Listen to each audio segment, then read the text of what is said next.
अध्यक्ष साहब, आज मीटिंग का आयोजन किस उपलक्ष्य में किया गया? नगर निकाय चुनाव से संबंधित सभी जगह सभी वार्डों में एक एक कार्यकर्ताओं से अपनी बात करने के लिए, चर्चा करने के लिए हर जगह मीटिंग हो रही है। आपकी इस मीटिंग में काफी भीड़ है, आप क्या कहना चाहेंगे यहाँ की जनता को?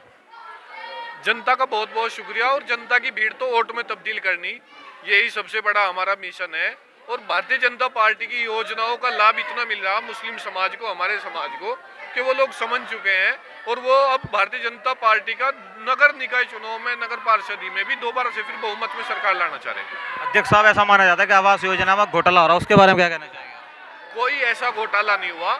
वो हमारी माँ बहनों के साथ, जो हमारे अपोजिट दूसरी पार्टियों के पार्षद थे, उन्होंने क्या किया कि किसी से एक दो शिकायतें हमारे पास भी आई कि उनसे मतलब धनुकाई की बात की कि पैसा दे दो, हम अब आपका मकान पास करा देंगे। जिनका भी ऐसा मामला पकड़ा गया, उनके सबके खिलाफ सख्त कार्रवाई हुई, उनके ऊपर जरिमाना भी हुआ, जेल भेजने तक का काम किया भारतीय जनता पार्टी की सरकार ने। प्रभारी साहब, आप क्या कहना चाहेंगे? मैं यही कहना चाहूँगा कि भारतीय जनता पार्टी से लोग बहुत अच्छी तरीके से जुड़ते जा रहे हैं। और भारतीय जनता पार्टी एक ऐसी पार्टी हो गई है क्योंकि इसके एक एक पार्षद, एक एक मेयर और चेयरमैन भाजपा का ही जीत कर जाएगा। अब यहाँ की युवा जो पीढ़ी है, उनको क्या कहना चाहिए? हम युवा पीढ़ी का बहुत बहुत धन्यवाद करते हैं। और युवा पीढ़ी जो है भाजपा से जुड़ने के लिए तैयार है। युवा पीढ़ी जो है भाजपा के काम को देखकर बड़ी प्रसन्न है और बड़ी खुश है। जैसे कि सद्दाम भाई हर वगैरह मतलब सारे लोग जुड़े हुए हैं। इनका हम लोगों का दिल से हार्दिक अभिनंदन और स्वागत करते हैं। और भाजपा एक एक आदमी के साथ मिलकर चलने वाली पार्टी है। अगर आपकी उत्तर प्रदेश में दोबारा सरकार आती है, या जो अभी वार्ड के पार्षद के चुनाव इसमें, तो फिर इसके बारे में बताइए। अभी हमारी सरकार चल रही है और अगर हमारे मेयर बनते हैं, मेयर बनने के बाद आप देख ही रहे हैं कि सहारनपुर का विकास कितनी तेजी से चल रहा है। सहारनपुर की एक एक सड़क, एक एक गली, एक एक मोहल्ले में कितनी सफाई और कितने तेजी से काम, और पुल के काम, नाले के काम सभी चले हुए हैं। कुछ नगर निगम के बारे में बताएं। नगर निगम के बारे में ये बताना चाहेंगे क्योंकि हमारे लोगों को जो लाभ मिलता था उससे 3 गुना लाभ भारतीय जनता पार्टी सरकार में मिल रहा है। आप क्या कहना है साहब? मैं सबसे पहले तो आज यहाँ मीटिंग का आयोजन हुआ, यहाँ में जितने भी हमारे साथी आए मैं उनका स्वागत करता हूँ। आप देख सकते हो कार्य आपको दिख रहा कैसे सहारनपुर के अंदर चारों तरफ कार्य चल रहा। ये बहुत अच्छी बात है। ये वही पीर वाली गली है जहाँ रात को अगर 1-1:30 बजे कोई जाता था वहाँ लूट लेता। और अब यहाँ बिल्कुल माहौल बिल्कुल बढ़िया है और लगातार मुसलमान भाजपा के साथ जुड़ रहे हैं। मैं उनका स्वागत करता हूँ जो हमारे लोग जुड़ रहे हैं भाजपा के साथ। इस पार्षद के चुनाव को लेकर क्या कहना चाहिए? देखिए, निकाय चुनाव के अंदर भाजपा ने मुसलमानों को भी भागीदारी दी, बल्कि निकाय चुनाव में ये जो है पार्षद का भी टिकट मिलेगा मुसलमानों को। जहाँ मुस्लिम बहुल्य सीट आएंगे वहाँ मेयर का भी मिलेगा और ये जो है नगर पालिका का भी मिलेगा। और मुसलमानों का तो जुड़ने का आगाज़ यहाँ से देख सकते हो तुम। जिस रामपुर सीट पे 40 साल से भी कोई हिंदू विधायक ही नहीं बना था, वहाँ से आजम खान साहब हार गए और जो है विधायक बने, हमारे भाजपा के विधायक बने। अध्यक्ष साहब, सबसे आखिर में आप अपनी भारतीय जनता पार्टी को क्या कहना चाहेंगे हमारे चैनल के माध्यम से?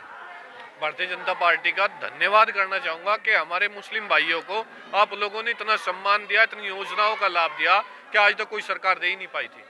प्रभारी साहब, मैं तो ये कहना चाहूँगा कि भारतीय जनता पार्टी का बहुत आभारी हूँ क्योंकि मुसलमान देर आए दुरुस्त आए और पार्टी को सही पहचान पाए और सही पहचान कर पार्टी का हम फायदा उठा रहे हैं। और पार्टी का हम एक एक कार्यकर्ता और एक एक युवा पीढ़ी का लोग भाजपा के साथ है, तन मन धन से, और एक एक वोट इसी को देगा। ये हमने यहाँ के अध्यक्ष साहब प्रभारी साहब से बात की। आज के लिए इतना ही। नस साहब से वैसे तो हमने इनको पहले भी रूबरू कराया था आपसे, तो आज हम इनसे कुछ सवाल पूछते हैं। अनस साहब, पहले हमसे सबसे पहले बताइए, मदरसे के बारे में बताइए, क्या मामला चल रहा है? देखिए, मदरसे के अंदर अभी वो आया है बजट, तो उसमें उत्तर प्रदेश सरकार, योगी सरकार ने 479 करोड़ रुपए का मदरसों को बजट पेश करा मदरसों को, यानी कि मदरसों को आधुनिक बनाने के लिए करा। अब ये जो लोग इसे कह रहे हैं कि भाई हम ये पैसा लगाना नहीं आया, ये नहीं आया, ये सीधे से साफ बात है। ये कौम को है ना अनपढ़ देख और जाहिल देखना चाहिए। कौम को मुस्तकबिल का हिस्सेदार नहीं देखना चाहते। ये हिंदुस्तान का मुस्तकबिल नहीं देखना चाहते कि भाई मुसलमान भी कल को अगर मुसलमान मदरसों से पढ़ के विधायक में वो बनेंगे, IAS बनेंगे, IPS बनेंगे, तो फिर इनकी राजनीति खत्म हो जाएगी। तो ये जो लोग इस चीज़ का विरोध कर रहे हैं, मैं इसके बाद साफ कहूँ, ये मुसलमानों का एजुकेशन नहीं दे सकते। इस निकाय चुनाव के बारे में बताइए। निकाय चुनाव के अंदर माशाल्लाह पुरजोर मुसलमानों को समर्थन मिल रहा। और निकाय चुनाव के अंदर पार्षद हो या फिर मेयर हो या विधान परिषद हो, इसके अंदर मुसलमानों को जहाँ भागीदारी मिलेगी, टिकट मिलेगा। क्या आपको क्या यकीन है कि मुस्लिम युवा वर्ग भारतीय जनता पार्टी से जुड़ रहा है? देखिए, अभी यहाँ पर मीटिंग हुई और आपने मीटिंग में देख लिया मुसलमानों को क्या समर्थन मिल रहा। देखो, अब बाकी रही बात, ये विपक्ष सिर्फ भड़काने का काम करेगा। विपक्ष का काम है भड़काना। लोग हमारे साथ जुड़ रहे हैं और ये लोग जो भाजपा के साथ जुड़ रहा है वो भीड़ सब कुछ बतला रही। विपक्ष आज तक मुसलमानों को जो इस्तेमाल करा गया ना, जैसे बिरयानी में तेज पत्ता डाल देवे और बिरयानी बन गई और तेज पत्ता निकाल के फेंक दिया। तो ये वही मुसलमानों का इस्तेमाल करा गया और सरकारों में इन्हें तेज पत्ते की तरह इस्तेमाल करा और सरकारों ने। अब मुसलमान इस चीज़ को समझ चुका, मुसलमान लगातार एक सेकुलर विचारधारा भारतीय जनता पार्टी के साथ जुड़ने का काम कर रहा है। क्या आपको लगता है कि सभी वार्ड में पार्षद के चुनाव में विजय होगी भारतीय जनता पार्टी? देखिए इंशाल्लाह मैं अल्लाह से दुआ करूँगा, मुझे पूरी उम्मीद है जहाँ जहाँ भारतीय जनता पार्टी के प्रत्याशी चुनाव लड़ेंगे इंशाल्लाह वो जीतेंगे, और जो है मेयर के अंदर भी जहाँ जहाँ मेयर के चुनाव लड़े जाएगा वहाँ वहाँ जीतेंगे, ये हमें पूरी उम्मीद है। धन्यवाद। मेहनत भी करेंगे। धन्यवाद। हमने अन्ना साहब से बात की, आज के लिए बस इतना ही। क्योंकि अगर वो लोग आपको कहीं तालीम से जोड़ देंगे, वो कहीं आपको यूनिवर्सिटियों में भेज देंगे, वो कहीं अच्छे मदरसों में भेज देंगे, तो फिर उनकी गुलामगिरी आप छोड़ दोगे, उनकी बात को सुनना आप बिल्कुल छोड़ दोगे। आप में खुद सोच समझ आ जाएगी कि हमें कहाँ जाए से कितना फायदा हो रहा है और कितना नुकसान हो रहा। तो उन गद्दारों से बचना है आप लोगों ने। वो जब भी आपके बीच आएंगे वो बहुत मतलब बहकी बात करें कि भाई भाजपा ये होगी, और उनके नारे भी बदलते रहे। तो उनके नारे भी आपने पहले से याद करने पड़ेंगे कि किसका नारा लगाना, क्योंकि उनका ये नहीं पता कि शाम को किसी का नारा लगा के सोए, सुबह ही उठ के किसी और का नारा लगा दें।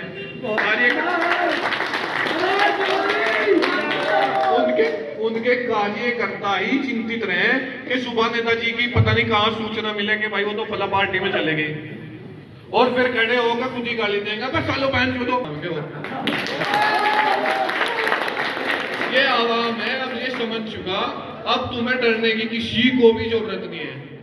अगर कहीं वो लोग आपसे कहीं भी कोई भी ऐसा नुकसान पहुंचावे तो इंशाल्लाह याद करके देखिए, उनसे आमने सामने लड़ने की हिम्मत रखते हैं, ठीक है। और वो बिरादरीवाद पे भी बांटते हैं कि भाई वो फला का ये कह रहा, ठीक है। अभी जिला पंचायत का एक उपचुनाव हुआ, उसमें पूरा बिरादरीवाद पे चुनाव लड़ा गया। अब वो किसी को नहीं बख्शते, ना वो किसी तेली को बख्शे, ना वो किसी गुज्जर को बख्शे, ना अंसारी को बख्शे। जहां उन्हें जिसका मौका लगे वहीं उसे ही रगड़ते कि लीडरशिप ये करेगा फिर अपनी कौम की, इसे खत्म करो भाई। ये लीडरशिप अगर करने लग गया तो फिर तुम्हें कोई नहीं पूछने का, इस नेता को खत्म करो। उसी की बिरादरी में जाकर उसी की काट करेंगे, उसे कहेंगे यार इसने हमारे साथ ये गद्दारी की, हमारे साथ ये गद्दारी की, हमने इसे नेता बनाया, हमने। पर तू कौन था सौदे नेता बनाने वाला? तो आज तक तू नेता बन नहीं पाया। 56 चुनाव लड़ लिया तो सारे हार जा, तो कौन है नेता बनाने वाला अगर उससे कोई पूछे? तो भाई आप लोगों ने सोच समझ कर वोट करना, उन लोगों के चक्कर में नहीं आना। हमें यहाँ से एक पार्षद पूरे सहारनपुर में से अपना बनाना, हमें मेयर भी अपना बनाना, और जैसा हमारे विधानसभा में लोकसभा में बहुमत है, इस बार ऐसे ही हमने छोटे छोटे चुनाव में भी नगर निकाय का हो, नगर निगम का हो, नगर पालिका का हो, कहीं भी कोई भी चुनाव हो, कहीं भी छोड़ना नहीं। अपने आप अपने घर में अपने मोहल्ले पे मेहनत करनी, अपने पड़ोसियों पे भी मेहनत करनी, उन्हें भारतीय जनता पार्टी के बारे में बताना और भारतीय जनता पार्टी में जोड़ना। बहुत जल्दी चुनाव की घोषणा होगी। आप सबने एक वोट आप लोगों की कीमती है। मुस्लिम वार्डों से जितना ज्यादा आप वोट मिलेगा भारतीय जनता पार्टी को, उसका सबसे बड़ा लाभ आपको ही मिलेगा। क्योंकि अब लिस्ट एकदम बता दें कि भाई ये फला वार्ड से वो मुस्लिम बस्ती है, वहां से इतना वोट मिला। अब उस वोट को कोई ये नहीं बता सकता किसी दूसरे धर्म का बिरादरी का कि नहीं जी उन्होंने वोट दिया, मैंने दिया। गुंडा राज नहीं है। गुंडे या तो यूपी छोड़ दो, या फिर भाजपा ऐसी पार्टी है कि एक को चुन चुन कर जेल के अंदर डालेगी। बड़े बड़े लोगों की सदस्यता रद्द हो गई भैया, जिनके नाम पर रातों रात रोड बनते थे, आज उनके खड़े खड़े लड़के पिटते हैं। रामपुर जैसी जगह पर जहां पर जिंदगी भर समाजवादी का कब्जा था, आज वहां पर भाजपा का दबदबा है और भाजपा का विधायक बनकर आपके बीच आया। टोटल 80% मुसलमान बहुमूल्य वोट है वहां पर भैया। उन 80% लोगों ने वोट दिया, जब तो जाकर वहां भाजपा का विधायक चुना गया है। और भैया मैं आपसे बता देना चाहता हूं, क्योंकि कैराना में बहुत बड़ी सियासत है और मैं चौधरी मुनव्वर हसन जी की फैमिली से आता हूं, मुझे भी पता है। क्योंकि जहां जिसका काम होएगा वो वहीं पर जाएगा, चाहे वो छोटा हो या बड़ा हो, क्योंकि हर आदमी अपना काम देखता है। अगर 4 साल तक आपने काम चाहिए तो अपना पार्षद बनाकर और जिताकर भेजिए, और 4 साल तक काम कराने की जिम्मेदारी हमारी पार्टी और हमारे कार्यकर्ता और हमारे संगठन के लोग लेंगे। बस इसी बात से मैं कह देना चाहता हूं, क्योंकि ज्यादा टाइम आपका भी ना लेकर, क्योंकि हमें भी दूर जाना है, देहरादून जाना। इसी वजह से मैं आपसे सभी कार्यकर्ताओं का और सभी क्योंकि ये पता नहीं कि आप कल हमारी जगह आ जाओ, ये भाजपा है, ये भाजपा है। होता ही नहीं। यहाँ भी इतने आदमी खड़े, इनमें से बतला देंगे अच्छी जी यहाँ चले जावे, सुनता ही नहीं। इसीलिए पार्षद भी अपना बनाओ और मेयर भी, क्योंकि सेंटर में भाजपा की सरकार है और उत्तर प्रदेश में भी। और अब क्या मुझे भीड़ बता रही कि तुम मेयर के अंदर और पार्षद के अंदर अपना मुस्लिम बहुल्य वोट देकर ये दिखला दोगे कि मुसलमान भी भाजपा के साथ खड़ा, ये भाजपा के साथ है। जो तुम्हारी भीड़ जो बतला रही, जो यहाँ खड़ी है कि भीड़ भाजपा के साथ है। अब तो इसी कड़ी में हमारे साथ पश्चिमी यूपी के कद्दावर नेता फिरोज चौहान जी मौजूद हैं। मैं उनसे गुजारिश करूंगा, आओ और हमारे साथियों को संबोधित करो। 4% वोट दिया, उसके बाद मुसलमानों को जिम्मेदारी मिली। विधानसभा के अंदर मुसलमानों ने 7-8% वोट दिया। उसका रिजल्ट ये हुआ कि तुम्हारे बीच में से एक आदमी को उठा करके उत्तर प्रदेश का राज्य मंत्री बना दिया गया, जिसका नाम है दानिश आजाद अंसारी। तुमने वोट दिया, तुम्हारे वोट का रिजल्ट ये हुआ, तुम्हारे बीच में से एक कार्यकर्ता को उठाकर अल्पसंख्यक आयोग का अध्यक्ष बना दिया गया, जिसका नाम है अशफाक सैफी। अरे तुमने वोट दिया, तुम्हारे वोट का फायदा ये हुआ कि केंद्रीय मंत्री बना दिया गया, तुम्हारे बीच में से उठाकर, जिसका नाम था मुख्तार अब्बास नकवी। अरे ऐसे कई मुस्लिम नाम है, ऐसे कई मुस्लिम चेहरे हैं। अभी मैं अध्यक्ष जी के साथ लखनऊ मीटिंग में गया हुआ था, वहां पर इस बारे में बात चल रही। अध्यक्ष जी ने कहा हमारा सहारनपुर मुस्लिम बहुल्य क्षेत्र है, हम चाहते हैं हमारे मुसलमानों को भी टिकट मिले। तो वहां पर यह बात हुई कि नगर पालिका में, नगर निकाय में मुसलमानों को वोट टिकट दिया जाएगा, जैसे विधानसभा में भी टिकट दिया गया, लोकसभा में भी टिकट दिया गया। अगर तुम मेयर के चुनाव के अंदर अपनी बहुमत दिखा दोगे तो इंशाअल्लाह हम समझ जाएंगे कि सन 2024 के अंदर भी हमारा कोई केंद्रीय मंत्री बनने लायक तुम्हारे बीच में से मुसलमान चुन के चला जाएगा। साथियों में तुम तारीफ के काबिल हो। तुमने इस दौर के अंदर भाजपा का साथ दे रहे, क्योंकि जिस दौर के अंदर लोग बाग भाजपा को पता नहीं क्या क्या समझते थे, उस दौर में बाबर भाई ने, मैंने, हमारे अध्यक्ष जी ने भाजपा की शुरुआत करी। जब सन 2017 के अंदर मैंने अध्यक्ष जी के साथ भाजपा के अंदर ज्वाइनिंग करी, तो मैंने कहा अध्यक्ष जी मुसलमान को ये कहते हैं, वो कहते हैं। तो अध्यक्ष जी ने कहा एक बात बताओ, 2 साल सरकार बने हुए हो गए, मुसलमानों को क्या नुकसान हुआ? और समाजवादी सरकार में नुकसान गिनाने की जरूरत नहीं है, सन 2014 का दंगा ही बहुत है। तुमने तो देख लिया था। अरे वोट भी हमारा ही, इज्जत भी हमारी माँ बहनों की लूट ली उन्होंने। अरे कहाँ गए? कहीं भी नहीं, बेचारे टपली डाल के रह रहे हैं जो मुजफ्फरनगर में रह रहे थे, और फाइल सबकी बंद। अरे जब तो तुम्हारा कैबिनेट मंत्री आजम खान था, तुम तो ये कहोगे मुसलमानों की सरकार है, क्यों तुम्हारा कलम रुक गया उनके ऊपर आते आते? क्यों तुम उन्हें जेल नहीं भेज सके?